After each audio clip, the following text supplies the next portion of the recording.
Hi, I'm Brian Smith, and Executive Director of Queensland Foster and Kinship Care. Hi, I'm Gerald Featherstone, CEO of Kummara Limited.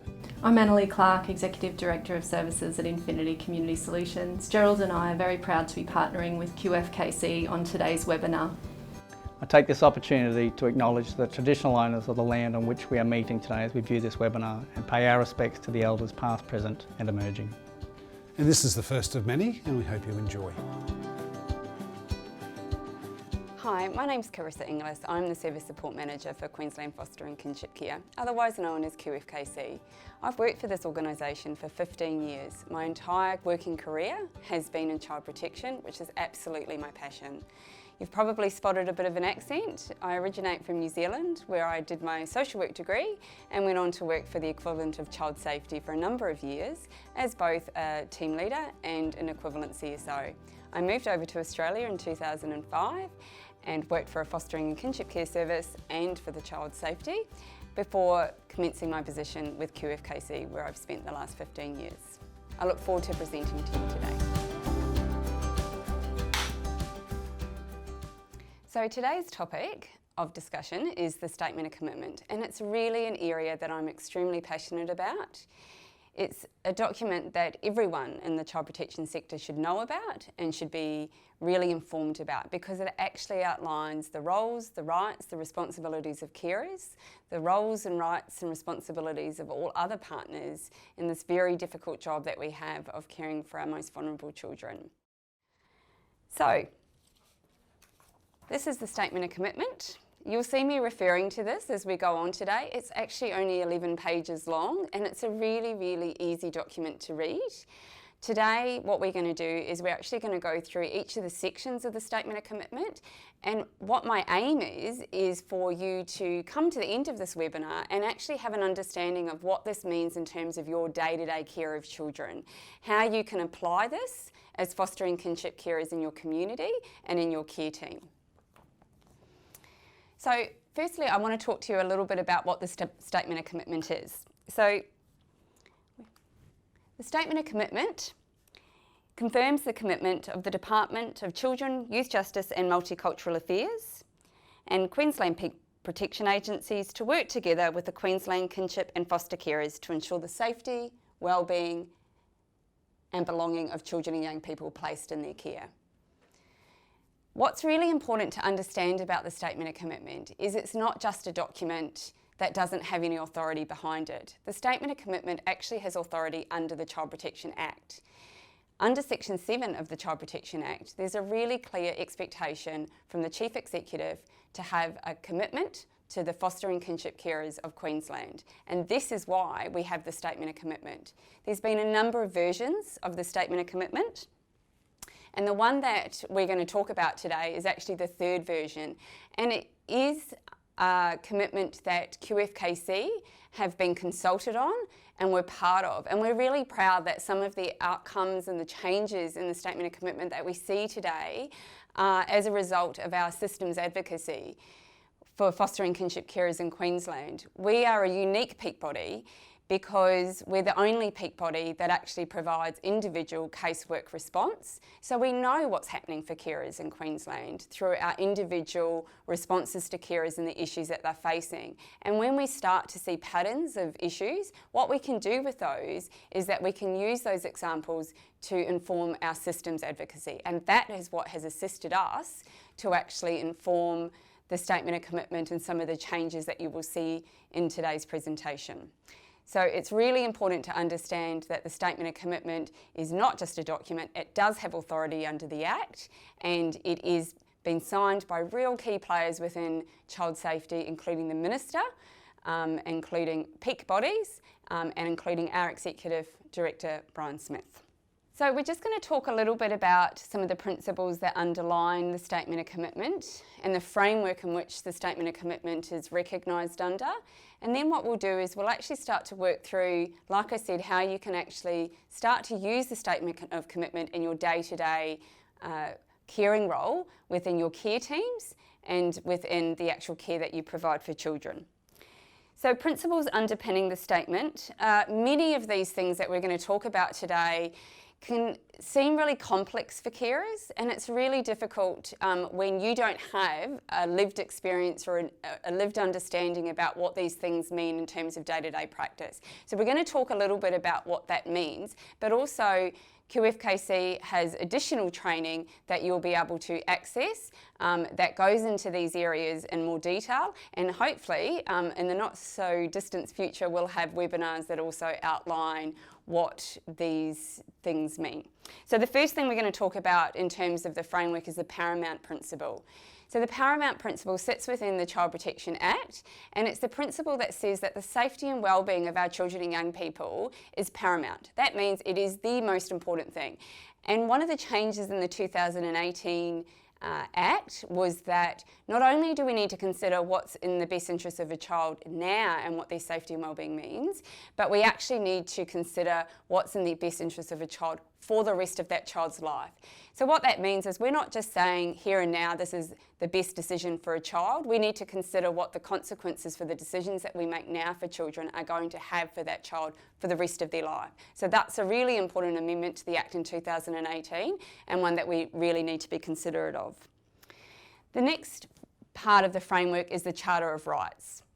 Now, the Charter of Rights is set out in section 74 of the Child Protection Act, and if you go right to the end of the Act, it's also set out in the Schedule 1, and that outlines all of the rights for children. So just like the department have an authority to ensure that they have a statement of commitment to carers, there is also a legislative requirement for them to have a commitment to our children and young people who they have custody and guardianship. And that's called the Charter of Rights, and there's some really, really important commitments that are outlined in the Charter of Rights. So some of those include their right to be connected to their community and to their culture, their right to participate in decision making, their right to be placed with family, and their right to have a transition from care that meets their needs. So those are a few. If you want to see all of the Charter of Rights, please access the Child Protection Act, and like I said, if you go right to the end, around about 323, the page number, you will see the schedule that will outline each of the Charter of Rights. So when we think about the Statement of Commitment, and we think about the framework in which the Statement of Commitment is undertaken, so far we have the Paramount Principle, and now we have the Charter of Rights. The next framework is the Statement of Standards. Now, most carers will be familiar with the Statement of Standards. They're actually set out in section 122 of the Act. And that's the expectations that are really placed on carers in terms of the guidance around how we provide care to children. What are the guidelines? What do we need to do to ensure that the children that are coming into care are provided with a level of care that is going to respond to their harm that they have suffered and provide care in a trauma-informed way? So the Statement of Standards is something that most carers will be aware of and that we will refer to quite frequently throughout this presentation. Then we have the 5 elements of the Aboriginal and Torres Strait Islander placement principle, and I think what's really important about this section is that this was newly introduced in the Act in 2018 as well, and there's some really key core elements that we need to consider in our day-to-day practice with when we're working with Aboriginal and Torres Strait Islander carers, and of course when we're working with Aboriginal and Torres Strait Islander children who are vastly overrepresented in out-of-home care in Queensland. So those 5 core principles are prevention, partnership, participation, connection, and placement. And what we're going to do when we go further on in this presentation is we're actually going to look at what does that mean day to day. But in any of the decision making that we are entering into, and in any of the interactions that we're having that relate to Aboriginal and Torres Strait Islander children, then we need to have those 5 core principles in the back of our mind, and we need to be practicing those consistently. We then have the Human Rights Act. Now, the Human Rights Act was introduced in 2019, and it outlines 23 human rights. When we talk about the Statement of Standards and when we talk about the Charter of Rights, If carers are meeting the statement of standards for our children and young people, and they are advocating and meeting the Charter of Rights for our children and young people, then essentially they're meeting that child's human rights as outlined in the Human Rights Act. The Human Rights Act should be seen as an advocacy tool. It should be seen as a tool that we can use to ensure that our children and young people's rights, as outlined already in the Act, are being upheld.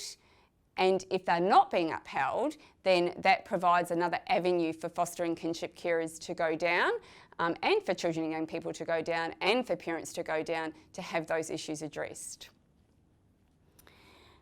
One of the other frameworks that sits under this is children and young people's participation in decisions. And that is extremely important. Obviously, that would be dependent on the age of the child and their ability to be able to actually participate in decisions, but children need to have their voice heard. And we need to ensure that wherever possible, children are at the table, if they are of an age where they can be at the table, and if they're not at the table and are not at an age that they can be at the table, what are those discussions and consultations that are occurring with the children to ensure that their voices are heard? And finally, in terms of the principles underpinning the statement of commitment, we need to work by the fact that kin needs to always be a first placement option for our children and young people. The reality is that we have 11,500 children in care in Queensland right now, and the foster care system is not able to continue to have that level of children coming into care and placed in family-based placements. So when children cannot be with their mums and their dads, they need to be placed with family. And the system, including carers and the entire care team, needs to be doing whatever we can to work towards having those children returned back to mum and dad. And if they can't be reunified, then that child has a right to actually be raised with kin in community. So in addition to the principles that we just spoke about in terms of the framework, there are some additional legislative frameworks that relate to the statement of commitment. So these include: the statement will be consistent with Our Way, a generational strategy for Aboriginal and Torres Strait Islander children and families. Also, that foster and kinship carers will receive and should expect support that will help them provide a safe and caring environment for children and young people that they provide care for. So carers need to feel that they are supported. The reality is that being a carer in the care system is a really, really tough job, and it's not one that can be done in isolation. Children and young people cannot be raised in care in isolation. The care team, inclusive of the carer, inclusive of the department, inclusive of a foster and kinship care agency, of birth parents, and of other key players, it's absolutely essential that everyone recognises the role that they play in that, and carers need to feel supported, because obviously when we look at all those care team members, foster and kinship carers are the ones that are undertaking that job 24/7. So the requirements for support are very there. Foster and kinship carers will be respected and recognised as having significant relationships with children and young people in their care. Again, this is a really, really important conversation, because when you are providing 24/7 care for a child and that child or young person is in your home, then obviously you are getting to know that child in a more intimate way than any other members of the care team. So what you have to say, the observations that you have, and the feedback that you provide to the department is absolutely critical in that ongoing case plan for that child, and addressing their needs in terms of whether that be therapeutic or medical or educational. So really, really important there. And the other framework is, as members of a child or young person safety and support network and care team, all participants will be treated fairly and equally, with courtesy, respect and personal dignity, and will be recognised for their unique knowledge and contributions to safety and case planning. So again, that's a follow-on from the one that I just spoke about, that recognises that there's not one player in this care team that should be seen as having more authority than the other. Obviously, we have delegated officers, and obviously there are going to be times where care team members disagree, but that does not mean that we don't listen.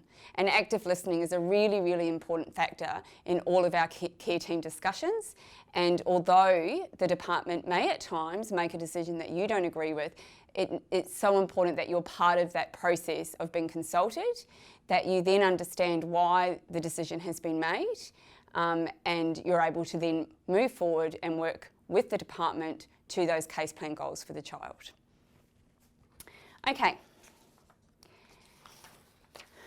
The statement of commitment is what I consider to be an amazing tool for a platform for a discussion.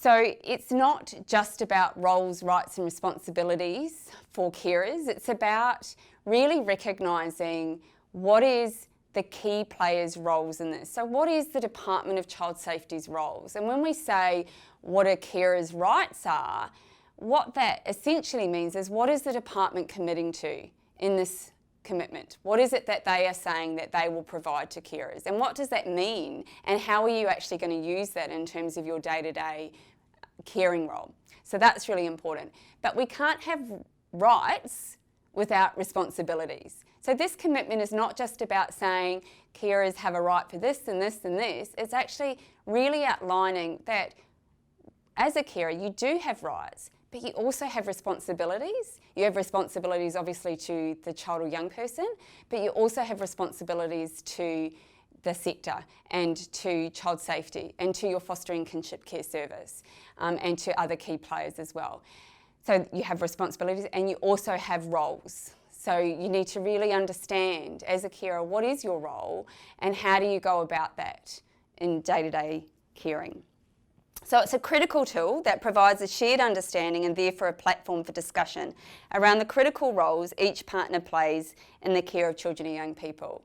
I think sometimes in my practice, I've been able to have conversations with carers whereby if they're not wanting to engage with the department because there has been a level of conflict, which, you know, is not unusual when we come to parenting in a statutory system, I find this a really good tool to be able to sit down and say, okay, yes, like let's explore in this scenario what your rights are, but let's also look equally what your roles and responsibilities are here as well. So it could be that you have a carer that is, for example, finding it really difficult to work with the department and really, really struggling to get financial means met for a child that is placed with them, that perhaps the department are not returning phone calls, perhaps they are really struggling with, you know, home visits, and perhaps, you know, things are just becoming really overwhelming at the moment. So if we were to bring the statement of commitment into that, we could actually sit down with that carer and go through all of the responsibilities in terms of, okay, well, we have a responsibility to work alongside the department. You have a responsibility to work towards case plan goals. So part of that is obviously allowing child safety to come into your home and to speak with the child and to engage with the department, but you also have rights as well. So that could mean if you have a CSO that is contacting you on a Thursday saying, I'm coming around tomorrow afternoon for my scheduled home visit, but it actually wasn't scheduled and you've got some alternative plans, that the statement of commitment talks about your right to have your family situation considered when decisions are being made.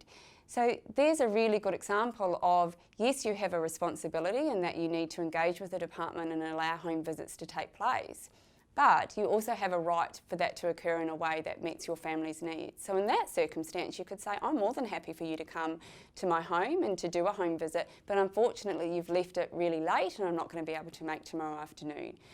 And that is actually adhering to the statement of commitment.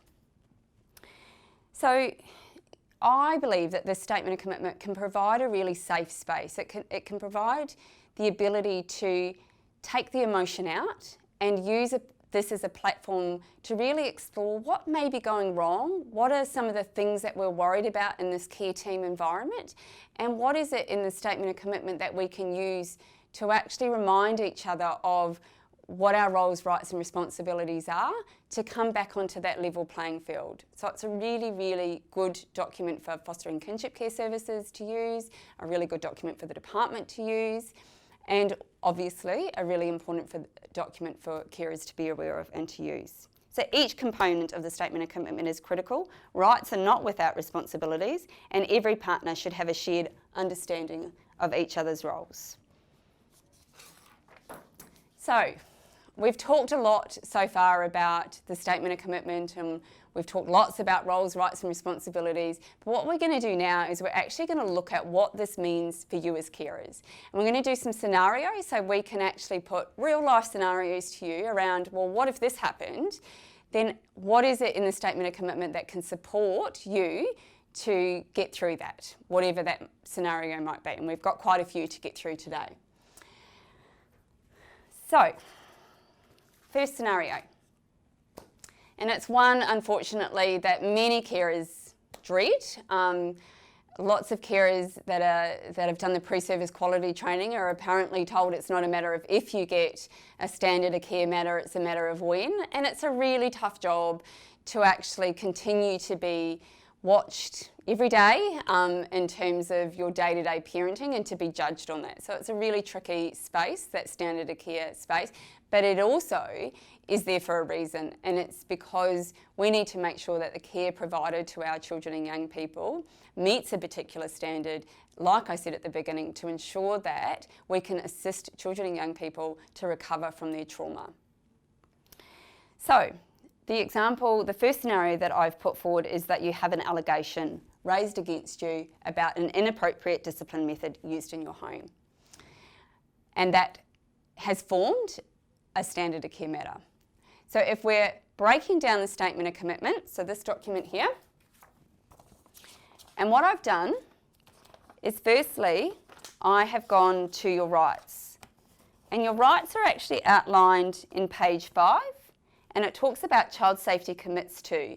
And essentially what that means is, what are your rights as a carer? So in this first section, what I've done is I've looked at, if a carer has an allegation raised against them, what is it in that particular section that relates to the rights of carer as it relates to an allegation? So the first right that you have is it says that the department will provide foster and kinship carers with copies of assessments of allegations involving themselves. So what that means is, you should not turn up to a discussion or an interview and leave that discussion or an interview around a standard of care or harm report matter without having a copy of what those allegations are. Now, if it's a standard of care discussion, we know that that's more informal, that the department don't have to provide something in writing procedurally, but if you ask for it, they will give it to you. For a harm report, the procedures are very clear that as a carer you have the right to have those allegations in writing, and that the department must provide that to you prior to leaving your interview that relates to that harm report interview. So you have a right to know what are the concerns that have been raised against you so that you can properly respond to those. You have the right to access feedback, complaints or appeals processes that is fair, just, equitable and timely. So if you disagree with the process, if the process is not fair and just, if something occurred throughout the process that made you feel uncomfortable or that you didn't feel met the procedures as outlined in the department's practice manual, then you actually have a right as a carer to access the department's complaints process. As we always advocate at QFKC, that really needs to be from a local level first. So you address it with your CSO, you address it with your team leader, you address it with your service centre manager, and if you're not able to get that result locally, then there is a regional complaints officer and then the central complaints officer. So we really support you to address those in that sequence, because it's important that we ensure that relationships are maintained wherever possible by attempting to resolve the issues at a local level. The other one that relates to this, which is really important, is that the department needs to provide consistency in decision making and consistency in interpretation and application of policy throughout the state. So what that means is, it shouldn't matter whether you're a carer in Rockhampton or a carer in Maroochydore, if the concerns are the same and relate to the same carer and the same children, then the response should be the same.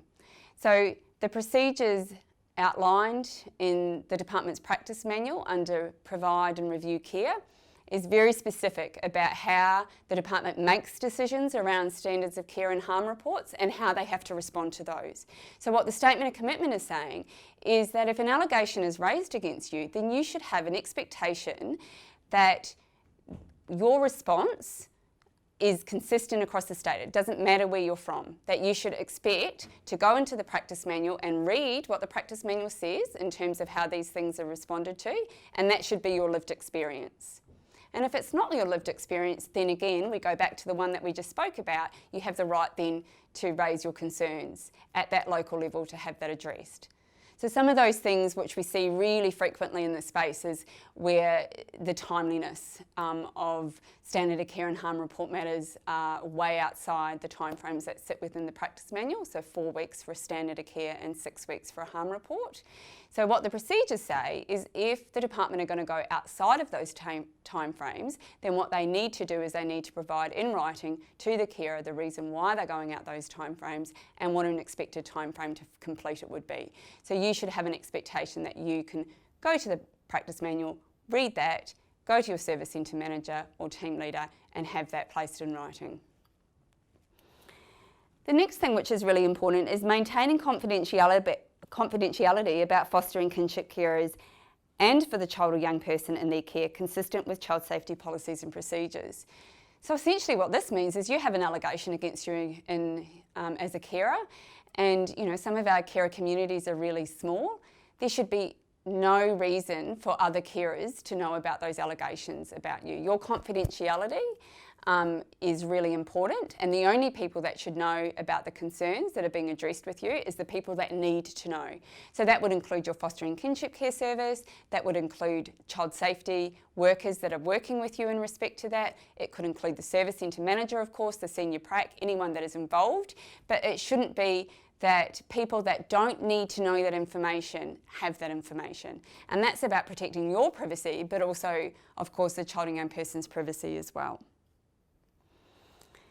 The other thing is working with foster and kinship care services to meet the counselling needs associated with the caring responsibilities of foster and kinship carers. This is a really, really important factor in the statement of commitment, because what it recognises is that the role of caring is really, really hard.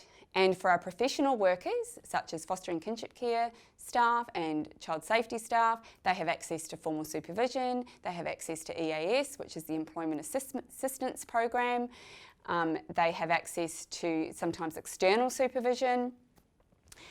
Foster and kinship carers obviously have the support of their foster and kinship care services, but that could only be one visit once a month. And when you are dealing with trauma, which could soon turn to vicarious trauma for yourself, then it's really, really important that you have the ability to access counselling services, to work through some of the really difficult issues that you will face as a foster and kinship carer. That could be around reunifications that perhaps you don't agree with, it could be around allegations, it could be around things that you've seen or heard the children say to you that has really caused distress.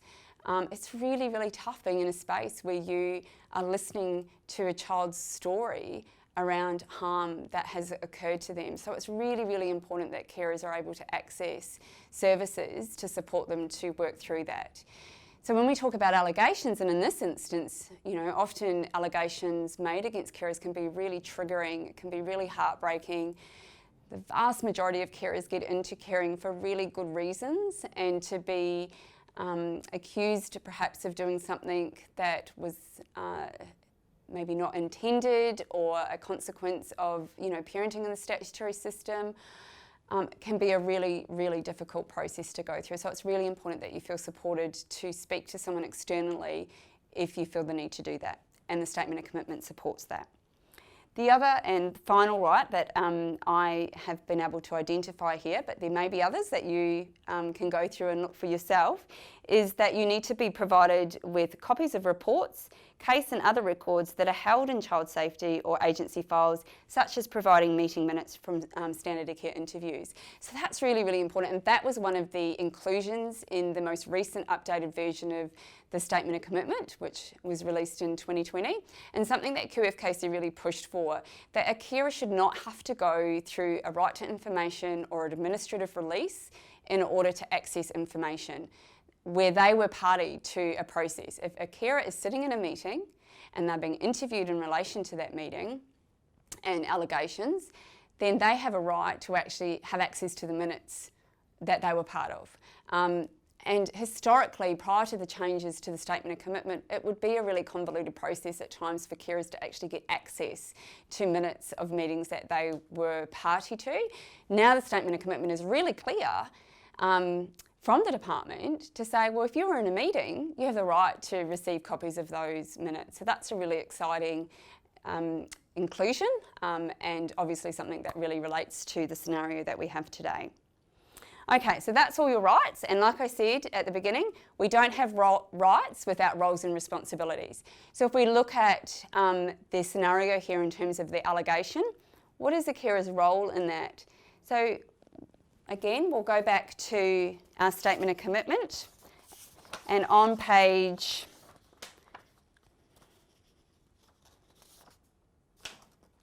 4,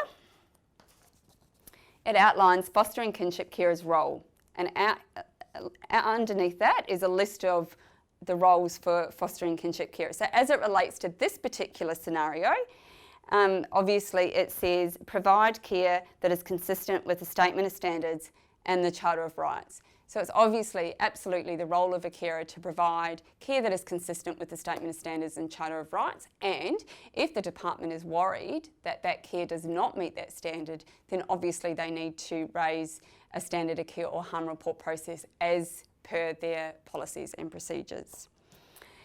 Now, what is a carer's responsibility? So again, if we go back to the Statement of Commitment and we go to page 6, it will have Queensland Foster and Kinship Carers commit to. So essentially that's what your responsibilities are. And as it relates to this particular scenario, your responsibilities as a carer is to provide a safe, caring and stable environment where appropriate positive behaviour is modelled and encouraged. Our children have come from environments where most likely they have suffered significant harm. And so it is absolutely critical when we take children away from their families and we place them into care, that we are placing them in a home where certain standards are met and expected.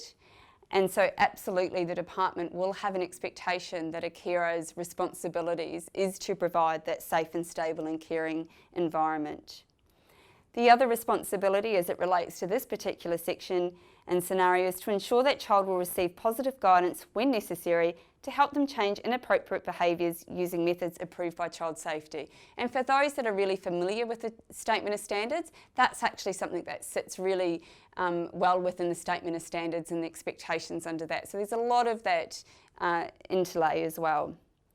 The other responsibility is to request support in a timely way to avoid the escalation of negative events and encourage the child to do the same. That is super, super important, because the Department of Child Safety and a Foster and Kinship Care Service is not able to offer additional support and services if they don't know that they are required. And it can be really, really hard as a carer to feel like you need to have it all together and that you want to be able to just get on with it, but sometimes you have to be able to reach out and ask for help, because if you don't, things will start to escalate, and that's when issues can arise. We need to recognise that parenting in that statutory system requires so much support from your care team, because you can't do it alone. So it's really, really important that as part of your responsibilities that you recognise that if things are getting a bit tough, and if there's behaviours that you're not really coping with, or if there's too much on the go at the same time, that you have the ability to have a conversation with your Foster and Kinship Care Service and or Child Safety about that need, and hopefully that is responded to. And if it's not responded to, then we go back to your rights around being able to raise a complaint or an issue with the department when something's not being responded to. So there is a responsibility that you have to ask for help. If that help is not provided, then you have a right to request support around that. And the other final responsibility as it relates to this particular scenario is to implement protective behaviours and positive behaviour supports within the home. Again, a really, really important one. The department has just recently updated their positive behavioural management policy, which is really clear about what restrictive practices are, what is able to be used and what isn't able to be used in the home. And if you are really struggling with behaviour from a child in your care, then again, we go back to the previous one that we just spoke about asking for help. And one of the things that you could actually ask for is to engage in a positive behavioural support plan, which will bring all the care team together to actually come together, look at what those behaviours are and look at what some of those strategies are that may be able to assist you to respond and support that child in their trauma-informed behaviours. Okay, so that's our first scenario. We've got a few more. The next one is you have accepted a new placement. The child is coming to you on a short-term order. You don't know how long for. You are aware that the family is being explored. You are not Aboriginal, and the child identifies as Aboriginal. So as we know, the placement principle within the Child Protection Act is very, very clear. It says that in the first instance, a child needs to be placed with family. And if they can't be placed with family, then they need to be placed in their community. And if they can't be placed in their community, then they need to be placed with another Aboriginal person. And if they can't be placed with another Aboriginal person, then the only alternative, obviously, is for them to be placed with a non-Aboriginal carer. Now, when that decision is made to place with a non-Aboriginal carer, that does not mean that that decision is now made and, that's where the child is going to stay. That is where the child will stay temporarily while the department do all the work that they need to do to comply with not only the placement principle around that order and hierarchy of where a child needs to be, but remember when I talked earlier about those 5 core principles, and that talks about participation. So when the department are going back and exploring other family options, they need to be consulting with the wider family and the wider community around where this child or these children could be placed. That's so important for that family to be active participants in those discussions. And, when we think about prevention, that's really, really important, because what we know is that Aboriginal and Torres Strait Islander children that are raised within their families and their communities have better life outcomes because they are connected, and that is so incredibly important for their identity and for their well-being going forward. So there are lots and lots of roles and responsibilities when we come to the area of placing Aboriginal children in non-Aboriginal placements, and a really important area for us to explore when it comes to the statement of commitment. So what would be your rights in that space? Your rights would be to be provided with ongoing and timely information about the child. So the department should be keeping you updated about, this is what we're doing, these are what we're exploring, any additional information that might become available to them. If children are removed directly from home, I've worked in child safety, I know that sometimes when you do that original removal, it's so traumatic for the families, for the parents, for the children, and you don't always have all the information that you need at that time to actually pass on to a carer. In fact, you very rarely do. And so as that information becomes available to child safety, it's so important that they actually pass that on to a carer, because what that provides is really, really important information for the carer to be aware of in their care of that child. It will advise them of potential triggers that may be apparent. For example, if you have a child that was severely neglected and was hoarding food, and the carer is told that the reason why the child does that is because they were put in their room for hours and hours on end, that food was withheld from them, and that was part of their trauma, then a response to that from a carer's perspective would be to ensure that, as a discipline method, that the child is not placed in their room for any period of time, because that could be a really triggering event for them, and that the child is really aware that there is ongoing, easy access to good, healthy options of food, so to prevent some of that hoarding. providing information about the child's family to support ongoing connection and mitigate risk to your own family. One of the things that we need to get better in the department is about that sharing of information and taking down those barriers between birth families and carers, and actually building those relationships when we can, because the best chance of reunification for our children and young people is when we can build that relationship between a birth family and a foster or kinship care family. That's not always possible in those first few months, where the harm and the trauma, not only to the child but to the birth families, can be quite significant. But that's not to say that we don't continue to try to do that. And actually, if we do that and we build that relationship, then it's not just going to be the department that are providing information to the carers, it will actually be the families themselves, because they will start to feel confident to actually share some of that information with a carer once they start to build that trust. It's really important in this section, and what this refers to as well, is that obviously the department have a legal obligation to provide families with details about where their child or children are placed when they come into care. And if they withhold that information, then that is an appealable decision for parents. So what that means is the department have to undertake a risk assessment. They have to be really clear, if they are going to withhold the address of where a child is placed from a birth family, that they have good reason to do that. And they then need to be able to take that to QCAT if the parent appeals that decision. So what's really important in that space is that the department actually have ongoing conversations with both the carers and the children about the release of that information. And if it hasn't been released, why hasn't it been released? And if it has been released, why it has been released. Support and facilitate participation of you in decision making affecting the child in your care. This is one of my favourite sections of the Statement of Commitment, because what it does is it recognises carers as key players in that care team.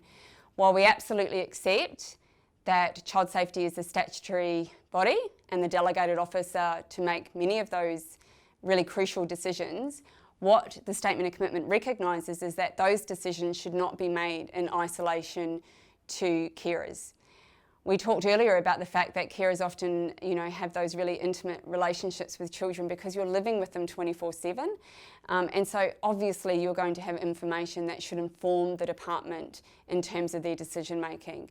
And so when decisions are being made for children around contact, around therapy, around education, around health, around all those really important factors, then as carers you should be at the table and you should be part of those discussions. Like I said, you, in some of those scenarios, are not going to be the decision maker and you might not agree with the decision, but if you're part of the process that came to the decision and you understand how that decision was reached, then quite often that assists you to accept that decision. The other right is that for non-Aboriginal carers caring for Aboriginal children, it's really clear in the Statement of Commitment that you will be provided with culturally appropriate support and specific assistance to care for the child to help the child remain connected to family, community and culture. And this is absolutely critical because, too often we have carers that are caring for Aboriginal and Torres Strait Islander children and they want to be able to do better in that space, but they don't know where to go and they don't know what to do. And so the facilitation of assisting a carer to remain connected to the child's community and know some of the events that they can take the children to, whether there are specific programs in the community that the child can go to, who the child's mob is, who their family is, who they can be connected to, whether there are elders in the community that are willing and able to have some conversations with the carers and how that can assist with that connection as well. All of that is so incredibly important. And once again, if you're a non-Aboriginal carer caring for an Aboriginal child, you are not going to be able to keep that child connected to community and culture in isolation to the care team. It's an impossibility. So your household will be considered when decisions are being made. And remember what I said earlier on about, the importance of that consultation. And I provided the example of a CSO contacting you to say, contact's going to be the next day and that it didn't actually fit your schedule. So this is where, this particular right is really important, that obviously carers are volunteers and they're running their life day to day. You've still got potentially other children, your own biological children, other children in care, jobs, other volunteer work potentially, school, you know, a whole range of things going on in your life. And so it is absolutely critical that when your care team is coming in and asking you to undertake particular tasks above and beyond what, you know, you were expecting, that you are consulted about that, and that actually you have to participate in those decisions and those discussions so that it actually suits your needs as well as the child's needs, as well as the birth parent's needs, etc. It also says that you will be provided with clear written goals and expectations through a case plan and care agreement. So carers are entitled to that case plan, and there might be parts of that case plan that are actually taken out because it doesn't relate to the child. It may be specific things that the parent has to do that you don't need to know about. Information is released to carers on a needs-to-know basis. So there might be parts of the case plan that are taken out, but the parts that relate to your care of that child and the things that relate to the child, you should have a copy of. And absolutely you should have a copy of your placement agreement, which obviously sets out the terms of the placement and what the placement needs are and how those are going to be met by the care team. And the final right that I've come up with here is around working together with the carer through concurrent planning. So concurrent planning was another legislative change that was brought in 2018. And it was a really exciting change, I feel, because it, for the first time, recognised the importance that we can't just go down this road of a plan A and putting all of our eggs into this one basket. We actually need to have a plan B just in case plan A doesn't work. So obviously we want children reunified with mums and dads, but sometimes that's just not possible. And if we don't plan for a plan B, then we find ourselves at the end of a short-term order not knowing where this child is going, what people's commitments are. So as carers, now what you're able to do as part of the statement of commitment is that you can speak to your CSO when a child is placed with you, and you can talk to them, what is the concurrent plan for this child? And in this instance, with this particular scenario, we have an Aboriginal child placed with a non-Aboriginal carer. So the concurrent planning that should be going really vigorously alongside what is happening at the moment is trying to find an alternative placement that better meets the Aboriginal and Torres Strait Islander placement principle. So if we go to roles, you will need to provide a caring environment for the child where safety, wellbeing, belonging will be provided to and where they will remain connected to their family and culture. You need to be committed to that. It is not just about, you know, taking the child to an event once a year and saying that that's how you have maintained that child's connection to their culture. It is more than that. It is day to day. It is that intent that you put behind that every single day. You will need to provide care consistent with the Statement of Standards and Charter of Rights, and right within the Standards of Care and the Charter of Rights is threaded through the rights for children to be connected to family, community and culture. You will need to ensure that the child is connected to family, community and culture, so that's another right again, so it's just again reiterating that. And you will need to participate in decisions affecting the lives of the child, share your knowledge and opinions to inform decision making in the best interest of the child. So those are your roles, and then when we come to responsibilities, again, come back to providing that safe and stable living environment. The next responsibility is to ensure Aboriginal and Torres Strait Islander children are connected to family, community and culture. So you can see that it's threaded right throughout. So you have a right to have that information provided to you, but then you have a role to ensure that you connect that child and a responsibility to connect that child as well. So it's threaded right throughout. Support and encourage ongoing relationships with the child or young person's family in a way that is safe and consistent with the case plan. Keep documents and other records belonging to the child safe at all times and help develop records of their journey. We need to remember that when children have multiple placements, if carers don't take on that responsibility to actually keep those records really safe and those memories really safe of the time that the child spent with you, then that's a big part of their life that they will never get back. Encourage and support the child to participate in activities that enhance their self-esteem and general well-being. So what is it? What are the loves and the things that this little boy or this little girl loves to do? Is there a sport that they love to play? Are they into art? Are they into dance? Like, what is something that you can do to support that child to feel connected to their identity through doing something that they love to do? Actively support and facilitate the child's cultural needs, cultural identity and connectiveness. Again, so there's that common thread that is just reiterated again and again and again throughout the statement of commitment around the need for us to ensure that our Aboriginal children and our Torres Strait Islander children are connected to their kin, their community and to their culture. And actively engage in training that will support you as a carer to provide care for Aboriginal and Torres Strait Islander children. If you're not being offered that training, then seek it out. You know, don't wait for it to come to you, you seek it out, because that is, you know, a critical aspect of your role.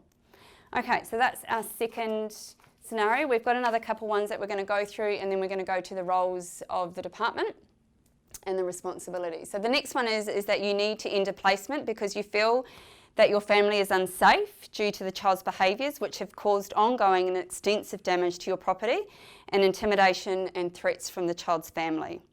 So your rights here, you have a right again to be provided with that information about the child. So, you know, like I said at the beginning, the department's not always going to have all of the information at the time of a placement, but it is important that as that information becomes available, that the department are updating you, because it could be something that is triggering that child as to why they're behaving in the way that they are. Consider the foster and kinship carers household when making decisions regarding the child or young person in their care. So maybe this is just not a good match for this particular child with your family. And if it's causing harm to your family and it's potentially causing harm to the child through those reactions, then potentially this is not a good match and we need to relook at that. Compensate for deliberate personal injury or damage to property as a result of the foster and kinship carers. Provide care in accordance with departmental policies and procedures. So what that essentially means is that if a child or young person causes damage to your property, which could not have been prevented by your actions or inactions, and or injury to yourself, then you have the ability to make an application to have compensation for that through ex gratia policies. Work with foster carers to meet those counselling needs. So again, we come back to that right around, gosh, you know, this is a really tricky time in this carer household. You're getting to the point where you're feeling threatened, intimidated by family, that you're feeling that other members of your household are at risk because of the behaviours exhibited by this child. And so, you know, it's a really, really tough time, and a time absolutely where you need to be potentially seeking external support to get through that, and that's available through that counselling service. And provide carers with timely and ongoing information about a child or young person to provide a safe, healthy and protected environment. So again, we need that ongoing information. So those are your rights, your roles. Through all of this, and regardless of how challenging the situation becomes in your household with this child or young person, what's really important is that your care of this child or young person remains consistent with the Statement of Standards and the Charter of Rights. Now we're going to come to responsibility shortly, but that will actually flow on in terms of, you know, the need and your responsibility to ask for help, you know, when things start to get bad, and not wait for it to get really, really bad. Because that then assists you to be able to continue to meet those Statement of Standards and Charter of Rights without it escalating to a point where potentially something will occur where that doesn't happen. Provide feedback to influence the development of and changes to policies that affect foster and kinship care practices. So that's one of your roles, and that could be about, look, you know, we were brand new carers. We were offered a child who was 10 years old out of a residential placement. We just thought, you know, we could do it because we were offered this placement, so we did. And now we feel that our family have been harmed by this, and we feel that the child has been further harmed because now we're needing to enter yet another placement. And so perhaps, you know, there's learnings from this around new carers and what kinds of placements they should be offered and what kinds of placements they shouldn't. And that's something that you as a carer could influence in that space. And then in terms of your responsibilities, you need to continue to work with child safety and foster and kinship care services to support the child or young person throughout the duration of the child's placement, during planned conclusion or change of placement, and including reunification in the best interest of the child. So essentially what that means is, if you make a decision as a carer to end a placement because of many different factors, but in this instance because of the child's behaviours, you need to do that in a way that is going to be least traumatic as possible for the child. So it doesn't mean picking up the child and dropping the child at the service centre saying, I can't do this anymore, because the impact of that action on the child can be really significant. And again, we come back to asking for help as early on as possible, and that could be about identifying at that point that this is not a good match, but how can we support this child to transition to another placement that is better going to meet their needs in a way that doesn't further traumatise that child significantly. So that's really, really important. Okay, so we've got 2 more scenarios to talk about, and then we're going to get on to what the responsibilities and the roles of child safety and your foster and kinship care service are, and we're going to relate that back to a couple of the scenarios that we've already spoken about to make it make sense. So the next one is that you have a young person who is 17 and is due to transition to independence. You've had them in your primary care for 7 years, but they're still under a guardianship order to the Chief Executive, which obviously means the department is their guardian. So what's your rights in this? Your rights is obviously to be provided with that ongoing and timely information that supports you to support the young person to transition to their independence. Providing information about the child's family to support connection and mitigate risk. This is really, really important, because what we know for our young people is that a lot of the time when they start to transition to independence, they start reconnecting with family that potentially they have lost connection with. And so it's really important that the department, if they have updated information about the parents and or other family members, that they provide that information to the carer so that the carer can support the young person to develop some really safe and appropriate connections to their family. It's not that they're not going to be safe to have a connection to their family when they're 17 and 364 days old, but the next day we just tell them to go for it. So it's really, really important that, you know, as they start to reach that those teenage years, and we know that they're going to seek out those connections if they're not already connected, which we hope they are, but if they're not, any information that the department have on the family, it's really, really important that they have those discussions with the young person, of course, and with the carer, so that those connections, if they do come back, are done in a safe way. Support and facilitate participation of a carer in decisions in respect to the child or young person. Obviously, the young person is going to be very heavily involved in those decisions because they're 17. So it's, you know, but it's those decisions around, often young people that are in family-based placement still are going to remain in the foster carer's home or the kinship carer's home. So it's those discussions that you would be having with the carer. What are those plans for the young person, particularly for those young people that are going to turn 18 but are still at school? Now there's a provision with policy and procedural change for carers to continue to receive the fortnightly caring allowance up until the young person turns 19 if the young person continues to live with the carer. So those are obviously discussions that need to be had with the carer early on. Provide clear written goals and expectations for each child or young person through case planning and care agreements. So the carer, once again, the young person is like the key decision maker in their transition to independence, but the carer needs to be on that journey if the carer is part of those case planning goals as well. So really, really important. Provide emotional, financial, therapeutic, practical and educational support for both the young person and the carer. So that's another right. And really critical in the last year of planning that we are ticking all the boxes in terms of the services that we are providing. Now that's not to say obviously that when that young person turns 18 that there's no services available, because we have Next Step and a whole range of other services now where the child can continue to access supports and services. But it's really, really important that we have clear goals and clear expectations and clear plans, and if the carer is a really big part of that young person's life, then they should be part of those processes as well, obviously with the permission of the young person. Consistency in decision making through consistent interpretation and application of policies and procedures. So we talked about this in respect to the allegation or the standard of care and harm report area, and again that relates to transition to independence. Again, if you have the same child with the same carer, shouldn't matter whether they are in Rockhampton or Maroochydore, they should be able to access the same services in terms of that transition to independence. So what does that look like? What is the young person's needs and how are they going to be met? Remembering that the department is the guardian for this young person, so they have key responsibilities to ensure that that transition for that young person is the best it can be to give them the best start to their adulthood. And working with the carer to support young person to transition to adulthood, recognising this is a development process which is not achieved simply because the child or the young person turns 18.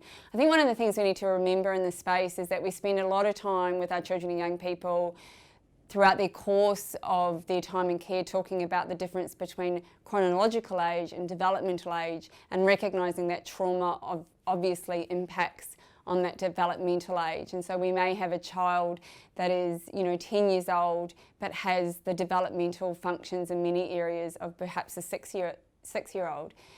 Now, trauma continues to impact on our children and young people, and just because they turn 18, it doesn't mean that automatically they are now at their correct chronological and developmental age. We need to recognise that many of our young people turning 18, while they may be developmentally at 18 for some of their areas of life, absolutely there'll be areas that they are simply not, and where they are going to continue to need support and guidance but from their care team and from professionals. So what are carers' roles in that? They obviously need to continue to meet that statement of standards and that Charter of Rights. They need to provide that caring environment where safety, wellbeing and belonging will be provided for, and where the young person will be supported to remain connected to their family and culture and realise their full potential. And like I said before, this is a really key time that young people may be reconnecting with family that they may not have been connected to for a while, and that could be for a number of reasons. We have young people that reach 13, 14 and decide maybe they don't want to have contact with their family members anymore. That's their decision, so it's not forced. And then as they start to reach their adulthood and their transition to independence, they may want to do that reconnection again, and it's important that when and if that occurs, that's done in a safe and appropriate way. And to, again, participate in those decisions affecting the young person and share their knowledge and opinions to inform that decision making. Once again, the young person is 17, so if they are developmentally at an age and Gaelic competent where they can make many of those decisions themselves, then obviously they will be the main decision maker for themselves, but care is actually participating in that, particularly in those situations where young people are going to remain in their home and supported by them, is really important. So what are the responsibilities of carers? They need to advocate for our young people at that stage. Often, unfortunately, because child safety are dealing with crisis after crisis, if they have a young person that's been in a long-term placement for 7 years and has a carer that's meeting all their needs, then that transition to independence may not be a priority for the department. Not because they don't care, not because they don't want to, but because other things are taking priority. So the importance of carers in that space to really advocate to ensure that what that young person needs to reach their full potential and to be have the best transition to independent plan that they possibly can is advocated for by the carer. Again, keeping those documents and other records belonging to the young person safe at all times. If the young person is moving to semi-independence and is making the move from home, like some of our teenagers in our biological homes do around that age of 18, then it's really, really important that the young person has those records that are important to them, photos, memories, all of those things. They may choose for them to stay with you to keep them safe, but the option needs to be provided. And support and encourage the young person to participate in the development of the placement agreement and the case plan. So again, your responsibility to make sure that when you have a 17-year-old that is transitioning to independence, they need to be at that table, they need to be part of that case plan goals. Okay, last one. Last scenario that we have today is that you have had a really rough time in the system. You're a kinship carer and you want to care for your nieces, but you just don't want to work with child safety anymore. You're sick of the system and what it represents, and you're due to be reapproved, but you're avoiding the process. Being a carer, I think, would be one of the most toughest jobs to do, and being a kinship carer when you're having to navigate the complexities of the system when all you want to do is care for your nieces or nephews or your grandchildren, is a really, really tough job. To have someone that you don't know coming into your home and telling you how to parent and what you can do and what you can't do and what decisions you can make and what decisions you can't make is really, really tough. And so this scenario is not unusual whatsoever. And when I spoke at the very beginning about using the statement of commitment as a platform for discussion, this is a really, really good example of where we can do that, where we've got a carer that is so frustrated with the system and just doesn't want to engage anymore, but clearly wants to care for her nieces. Then, if we try to take the emotion out of that and sit down and have a conversation with a kinship carer about, okay, well, let's start by having a shared understanding of the statement of commitment, and let's really start to point out what are your rights under this and what are some of those rights that may not be being met so that we can support that to occur. What are your roles and what are your responsibilities? And if perhaps some of those rights aren't being met, then we can support you through that to get that back on track, but we can't have rights without roles and responsibilities, so we need to look at that area as well. So it's a really, really good document for platform for discussion. So if I was sitting down with this kinship carer, I would talk to them about, child safety needs to work with you so that you understand the statement of standards and the Charter of Rights, and that's a really important one, and I've specifically put it into this scenario because foster carers have lots of training, and at the pre-service quality training they get to understand the statement of standards and what that means in terms of day-to-day care. Kinship carers don't.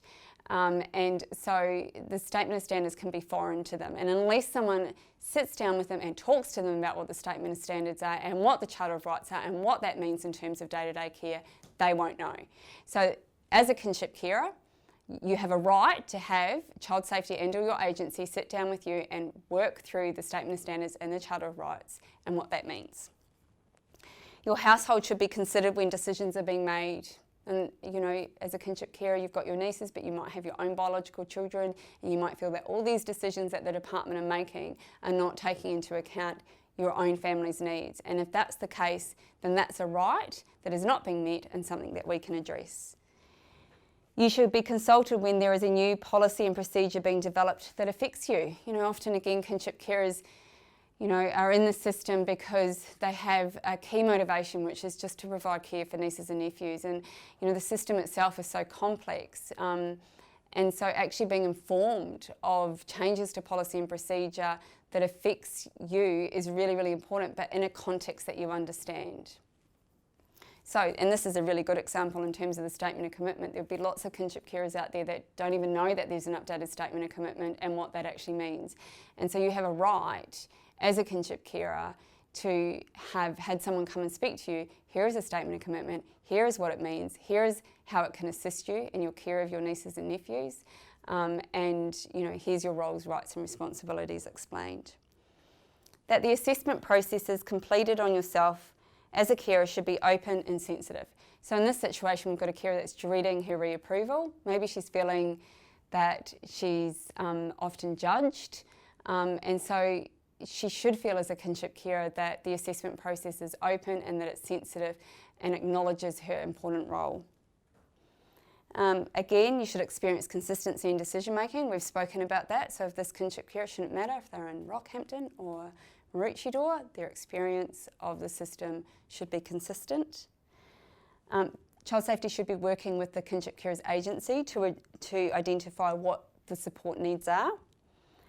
And again, come back to the counselling. Kinship carer is having a really rough time. Has anyone offered the kinship carer counselling to say, look, this is really hard caring for children in a statutory system and parenting in that. Would you like some support to work through that? And again, that one around supporting access to feedback, complaints or appeals process. Has anyone in the care team said, we hear that you're not happy, here's a process that you can access to identify what your complaints are? And the department have a whole policy and procedure on complaint processes and how they should be addressed and timeframes that they should be addressed. Has anyone sat down with the kinship carer and actually had that discussion, shared that policy and procedure and supported that child, that carer to actually get that knowledge and be empowered to speak up? Okay, so those are rights, but she also has roles as a kinship carer. She needs to provide care in line with the Charter of Rights and the Statement of Standards. Like we see, she needs to understand what they mean in order to do that. She needs to participate in the decisions affecting the lives of her nieces and nephews. She can provide feedback to influence the development of and changes to policy. So what has been not so good about her experience? And what is it that she may have to provide to the system to say, well, you know, as a kinship carer, this is what it has felt like for me, and it's not been a positive experience, and this is what could make it be better for other kinship carers and for me in the future. And to participate and support the planning and delivery of training. So then her responsibilities, she needs to be actively involved in activities relating to her role as a carer. Now, some kinship carers don't want to do this. They don't want to attend support group meetings or necessarily training with other foster carers. It's not something that they necessarily want to participate in. So then it's about the care team actually talking with the kinship carer about what are some of the activities that you would want to be involved in and how to engage them in the system in a way that meets their own individual needs. Request support in a timely way to avoid the escalation of negative events and encourage the nieces to do the same. So we've spoken about the importance of that. Don't wait until it's become bigger than Ben-Hur. We need to actually make sure that when stuff starts to sizzle, that we actually do something about it before it starts to bubble. Actively participate in the approval and reapproval process and the development of both the foster care agreement, the placement agreement and the case plan. So she's not really wanting to engage at the moment, but she actually needs to as part of her role as a kinship carer. And again, when we have this discussion, we sit down and we use the statement of commitment as a platform for discussion. We say, you know, here's your rights. What are those rights that are not being met? Yeah, we can do A, B and C about that. Here's your responsibility. So, you know, you do have a reapproval coming up and we do need to make sure that you engage in that process because that is a responsibility. Obviously seeking out further opportunities for training. If some of the behaviours from the, you know, if one of her nieces was, for example, diagnosed with a condition, then actually speaking to the agency if she doesn't have knowledge in that space to actually attend training and gain that knowledge. And to stay informed and ensure that policies, practice and procedures are followed. And obviously that's very easy to say, but it's really important that the care team is there and able to provide that information to our kinship carers. Okay, so that is our scenarios that we have just gone through. And now what we're going to do is we're going to look briefly about stakeholder roles, head back to the scenarios to make that make sense, and then wrap up.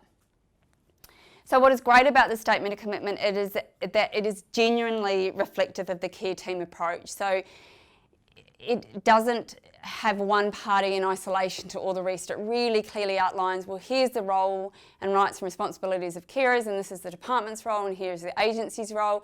And you know, it's a really, really good document to be really clear about who does what. So it recognises that everyone has a role to play in the lives of children and young people, and it sets out what these roles actually are. So we've explored those scenarios, the role of foster and kinship carers within the child protection system, and now let's explore the role of child safety. So child safety's role. The overall role of child safety is to ensure the safety, belonging and wellbeing of children and young people. That's their role. That's what ultimately they are there to do. When this cannot be achieved safely with parents, child safety will place children and young people in a care environment that best meets their needs. They need to ensure, the department has some really key responsibilities. They are the custodian or guardian of these children. They have made a decision to remove children from their mums and dads or mums or dads. And so the alternative that they provide to this child has to be good. They have a responsibility to ensure that it is good. And so there has to be these mechanisms in place that carers are held accountable to. So they need to ensure that care is consistent with the Statement of Standards, with the Charter of Rights and with the Aboriginal and Torres Strait Islander principles. And then if it's not, we have those procedures in place, such as standard of care reviews and harm reports, where the department will address those. They need to consult with children and young people and support them to participate in decisions that affect their lives. They need to actively support and facilitate participation of Aboriginal and Torres Strait Islander families and communities in processes, decisions and actions about their safety and wellbeing of their children in accordance with the 5 elements of the Aboriginal and Torres Strait Islander child placement principles. And we spoke about those before. And again, so incredibly important that we see that as an overall framework, that when a carer is being consulted in respect to a decision relating to a child that they're caring for, we should have an expectation that concurrently to that, if that child identifies as Aboriginal, that the family and the community of that child will also be consulted and that they will participate in the decisions affecting that child as well, and their voice is key. The department also have a responsibility to work with parents to address concerns so that children and young people's permanent care is wherever possible provided by their families. Under the general principles of the Child Protection Act, it's really clear that the department's responsibilities are, if they are going to make a decision to remove a child and or young person because that child can't be safely cared for at home, then they have a responsibility to work with the parents towards achieving case plan goals so that that child can return home to their mum and or dad if possible. I said earlier that we have 11,500 children in care currently in Queensland. We simply need to have children returned home where it is safe to do so, because we cannot sustain the amount of children coming into the care system, nor do we want to. We want children and young people to be with their mums and dads, and we have a responsibility as a community to ensure that we do whatever is needed to work alongside mums and dads to have those goal plans, those case plan goals achieved. Where reunification is not possible, we need to ensure that concurrent planning, that we're not, like I said, putting all our eggs in one basket. We're actually looking at, this is our plan A. We want this child to return home, and this is what mum and or dad need to do. But this is our plan B. This is our concurrent plan. And we absolutely need to be making sure that we have explored all family options early on and consistently, so that if the child can't be with mum and dad, that they can still be raised in family. And if they can't, then if they are going to be placed with a foster carer, are we having the conversation with that foster carer that this could potentially be long term if the parents are not able to do what they need to do to have the child returned? Working with non-government community-based foster and kinship care services to undertake the role of identifying, recruitment, training and supportive carers. So this is not a role that department can do on their own, and that's why we have so many foster and kinship care services. We have over 80 foster and kinship care services across the state in Queensland, and their role is to recruit and train and support foster and kinship carers to provide care to our children and young people, so they play a critical role. And ensuring placement needs and supports for children are clearly documented, updated and understood through case plans and care agreements. So as a carer, if you don't have a copy of the case plan that relates to the child, if you don't have a copy of your placement agreement that sets out the needs of the placement, then again you need to refer back to the statement of commitment, refer back to the legislation that calls for that, and actually be very clear that in order for you to undertake your job well as a carer, that these are tools that you need. Okay, so what is the role of our foster and kinship care service? They need to work with child safety to identify kinship carers, recruit foster carers and assess, train and support foster and kinship carers. So we just spoke about that. Involve foster and kinship carers in the planning and delivery of training, ensuring it is timely, relevant and culturally appropriate. Our foster and kinship care partners also need to advocate for foster and kinship carers' needs and support. So each of our carers will be supported by a foster and kinship care support worker, and they should have a really good knowledge of how that family operates, what's going on in the home. They should be able to pick up where a carer household is becoming stressed, and they should be able to then identify what are the supports alongside the carer and potentially the young person, depending on the age, that need to be placed in there to actually support that carer through that difficult time. Respond to requests for placements from child safety. So obviously when a child comes into care, child safety will then speak to their placement services unit, who will put out a referral to the foster and kinship care services to identify a placement match for that child. And our foster and kinship care agencies have a really important and critical role to ensure that when they are putting placement options forward to the PSU, that those placement options are the best match possible for those children and young people. And need to respond to foster and kinship carers' requests for support in a timely manner. So again, you know, we've talked about the responsibility of a carer to ask for help before things escalate. So that's all very good. They've asked for help. Now that needs to be responded to in a timely manner, and that's the responsibility of the Foster and Kinship Care Service. They also need to work with child safety to assist and support foster and kinship carers to implement and achieve the agreed goals in the case plan. So obviously they need a copy of that as well. Everyone in that care team needs a copy of the case plan and placement agreement so that you can work towards those goals. Provide ongoing support for foster and kinship carers through a range of services and resources. And again, that's every foster and kinship care service across Queensland is different and has different services to offer. And you know, some agencies are better placed to be with a particular carer.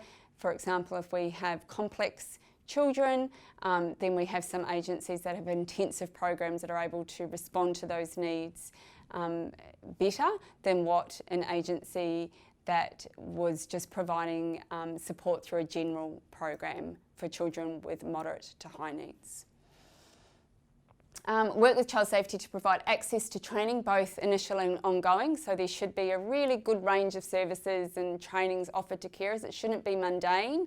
It should be really relevant, up-to-date, trauma-informed training that supports the carers to actually undertake their role.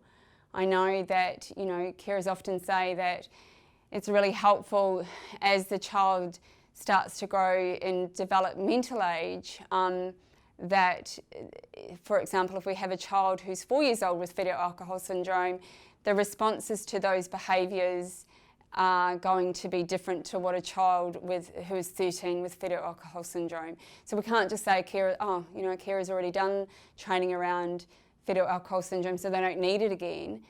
They most likely will, because as the child starts to grow and develop, then their responses and their needs are going to be different.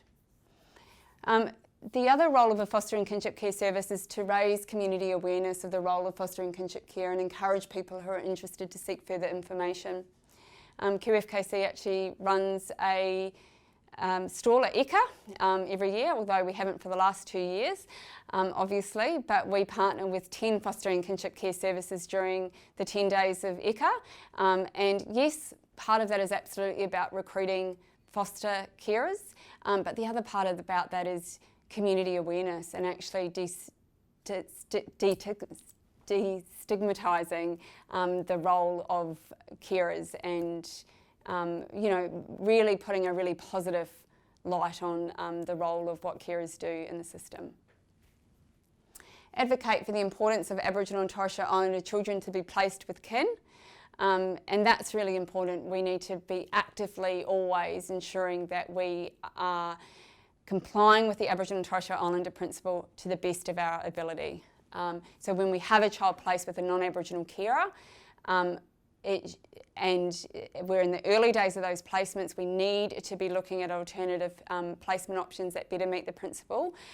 But also, as the child continues on in that placement, we need to have foster and kinship care services that are being very clear with the carer that the department's roles and responsibilities will be continuing to try and locate family so that they can be assessed to potentially care for that child. And that could be 1 year, that could be 2 years down the track. So really just supporting the carer to understand that.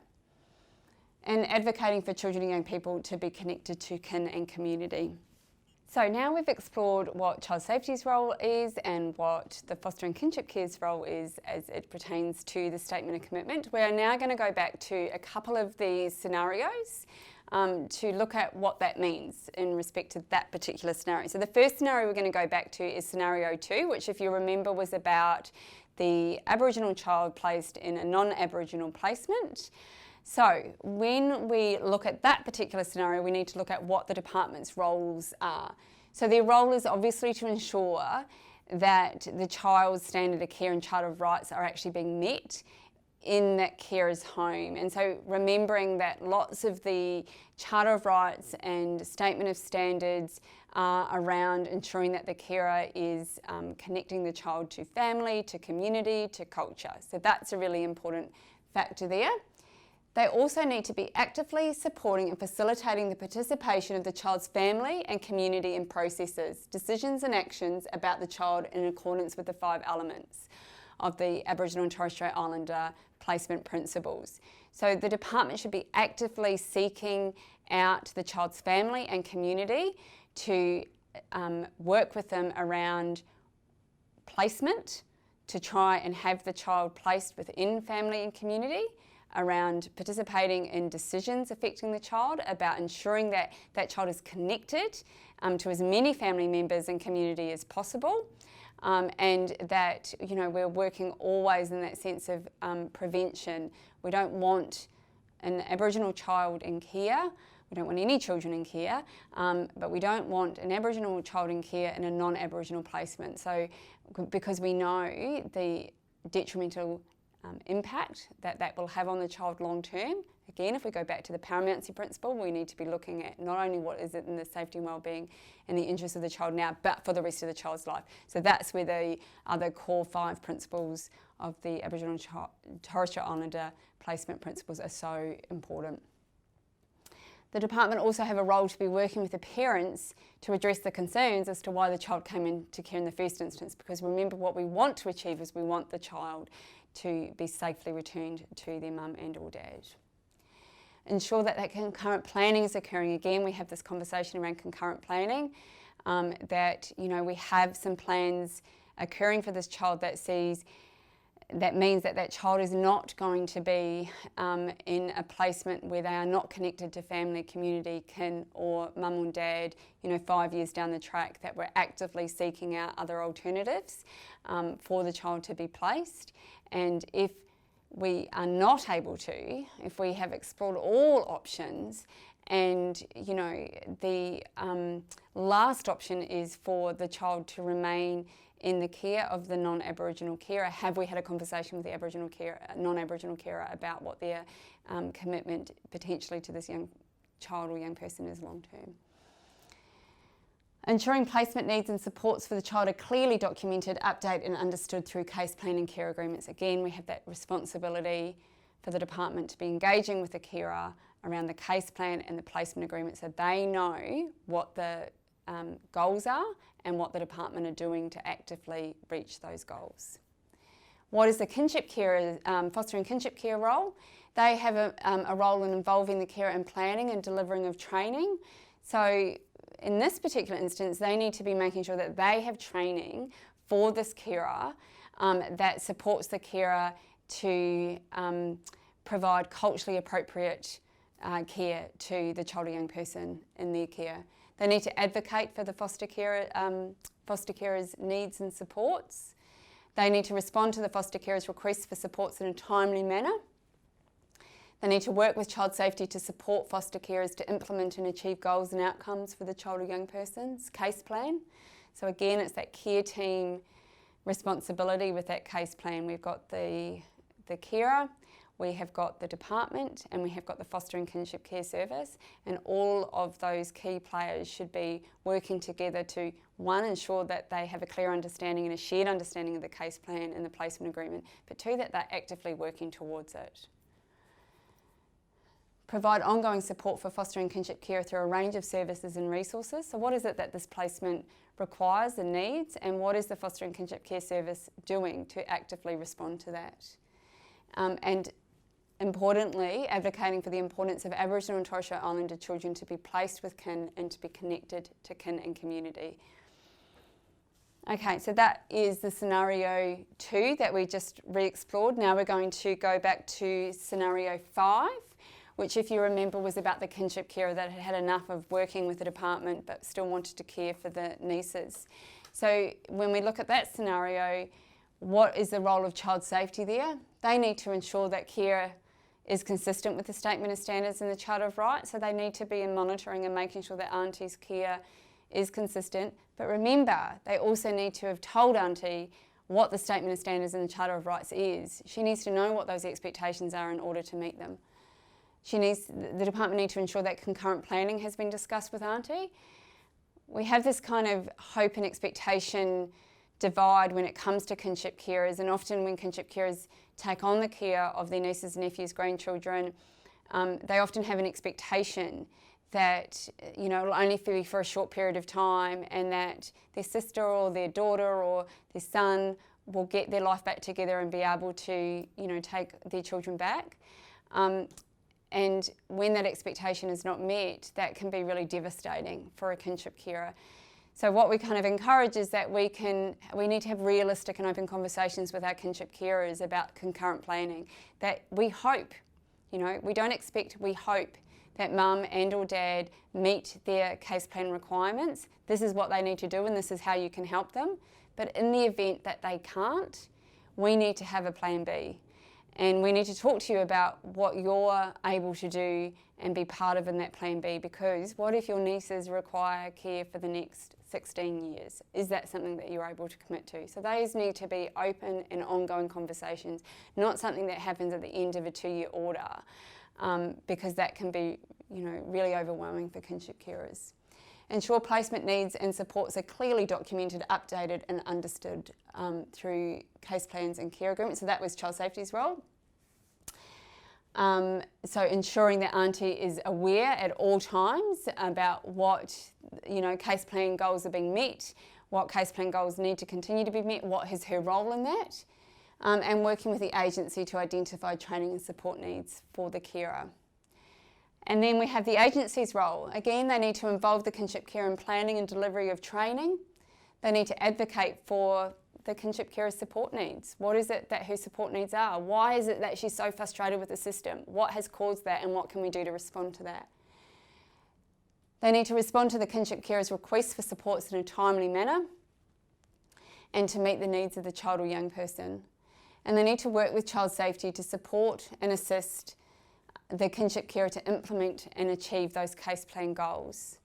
And finally, they need to provide ongoing support for the kinship carers through a range of services and resources as well, and again, that will be individualistic. So as you can see, we have explored 5 different scenarios. In all of those scenarios, we've looked at what the roles, rights and responsibilities of carers are. And then what we've been able to do is we've been able to take what the roles of the department are and what the roles of the agency are, and we've been able to apply those to a couple of those scenarios as well.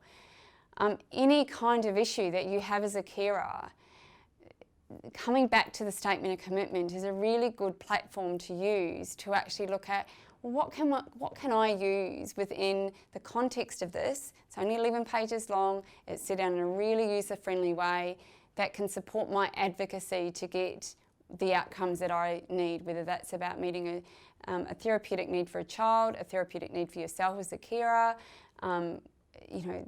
So much stuff in there that's just absolutely critical. All right, so we're just going to go to the reflection and summary now. So I just said, and it really is, no matter what the scenario you find yourself in as a kinship carer or a foster carer, actually coming back to the Statement of Commitment and going through it is so important to you being able to then go forward and have some really good, solid discussions and conversations with the department and or your agency. This then allows you to approach advocacy in a way that relies on factual and considered information. It really helps to take the emotion out. Because of course, when you are providing care for children and that's in your home, things can get emotional and that's really understandable. So when we bring documents like the Statement of Commitment, it assists us to actually take the emotion out and present the facts. The Statement of Commitment should be placed in your toolbox. There should be lots of tools in your toolbox. So I have my Child Protection Act here today. I have the Statement of Commitment. I'm always on the internet looking through the department's Child Safety Practice Manual. I'm always, referring to the principles of the Child Protection Act. I'm referring to the Statement of Commitment. I'm referring to the Human Rights Act, to the Charter of Rights, to the Statement of Standards. Those are the tools that we use to form our advocacy in the space of children and young people. So, another tool. Remember, not all stakeholders will be familiar with this document. And so what's really important there is if you share your knowledge in a way that is respectful to your care team, then actually we bring everyone up to speed on how important this document is and how we can all use it for a platform to have really important discussions and really important movements forward when it comes to case planning for our children and young people to get the best possible outcomes that we can for them. So what's really important to understand is not all of your key team members may be familiar with the Statement of Commitment, and so it's really important that after you've watched today and learned all about the Statement of Commitment that you talk to your key team members about their knowledge of the Statement of Commitment and share with them the knowledge that you have gained through today. The other thing is if you need support and assistance as a foster or kinship carer in this area and that is support and assistance that you need above and beyond your foster and kinship care service or the department where things are getting a little bit complex, please contact our office at QFKC on 3256 6166. We have 6 case officers based in Queensland, and they are able to support and assist you in any complex care matters that are not able to be resolved, at that local level.